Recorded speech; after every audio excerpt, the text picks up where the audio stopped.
Speaker number 9, Peter Hernandez. Love transcends. Love transcends. Peter Hernandez.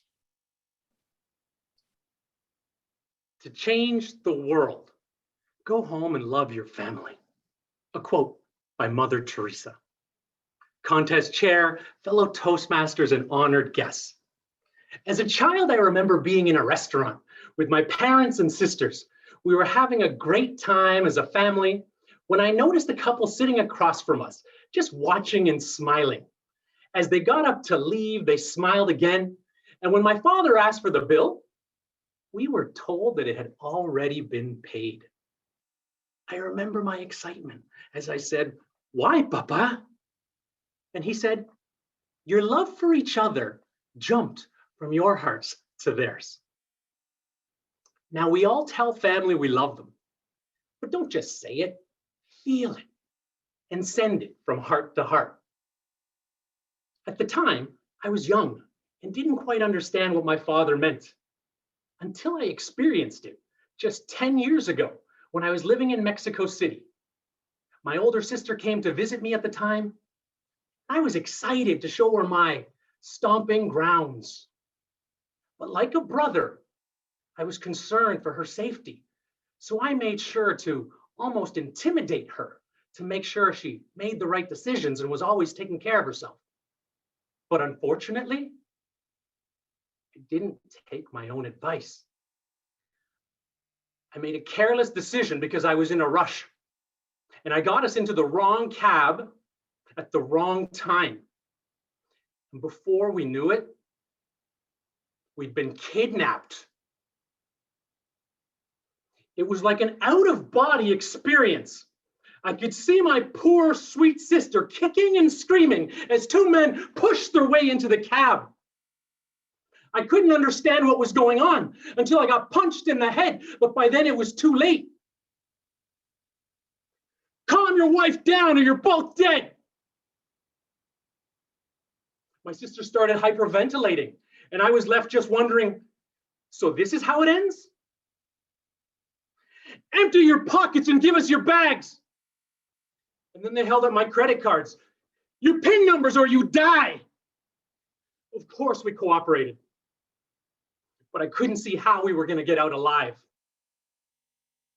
So in that moment, without telling my sister what I was doing, I started to say my goodbyes.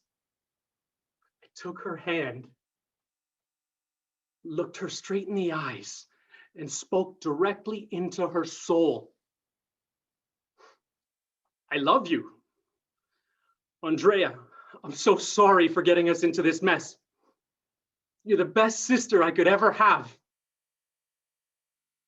And then with tears streaming down her face, she cried and she said, "You're a wonderful brother. I love you. It's gonna be okay." And there was something so profound about our love in that moment that something came alive inside us and transcended to everyone within that cab. And it was there that I understood what my father had meant all those years ago.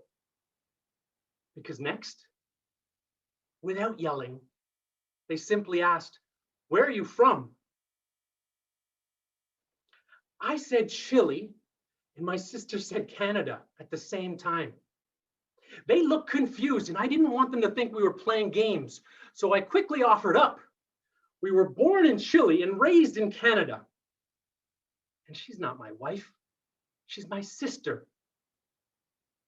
She instinctively jumped in, humanizing us by asking, "Do you have sisters?" The one guy said, "Yeah, but we're not close like you two. They hardly take my calls." And then we all giggled nervously. Then the guy beside me, he eased up and he said, "Your sister's got a great kick. She got me right in the leg." To which my sister just giggled and said, "I'm sorry, but you guys scared me." And there we were in the back of this cab, connecting with our captors like we were making new friends. Oh, we were still afraid. We were still very afraid and didn't know how this was going to turn out, but we were determined to come out alive. So in that moment, I said, Chile and Mexico are both in the World Cup. And they cheered and got so excited as we spoke about soccer for what seemed like hours, as we drove around in a holding pattern, waiting for them to get instructions. I ended up seeing the one guy's screensaver. It was the Toronto Raptors, and I switched the conversation to basketball. Then he was even showing me photographs of his girlfriend. The phone rang, and they received word that money had been retrieved from our accounts and we were to be dropped off. We were nervous, but I said, "You can't drop us off here. It's dark and we're in the middle of nowhere. Someone else will just pick us up again and we'll get kidnapped again." And would you believe they actually gave us directions? And then I thought, wait, you took all our money. Give us some money back. The one guy looked at the other guy. He nodded, and they gave us 100 pesos. 100 pesos, I said. That's not going to get us anywhere. Give me 100 pesos. Give my sister 100 pesos. And they did. And then the cab stopped. The door flung open, and we were pushed out into the dark. But not before hearing them say, "Amigos, when we see Chile in the World Cup, we're going to remember you two." And with that, they were gone. As I look back, all these years later, I know without a doubt that it was the love between my sister and I that saved our lives that night. Like my father had said to us as kids, our love for each other jumped from our hearts to theirs. Now, next time you tell someone you love them, don't just say it, feel it, and send it from heart to heart.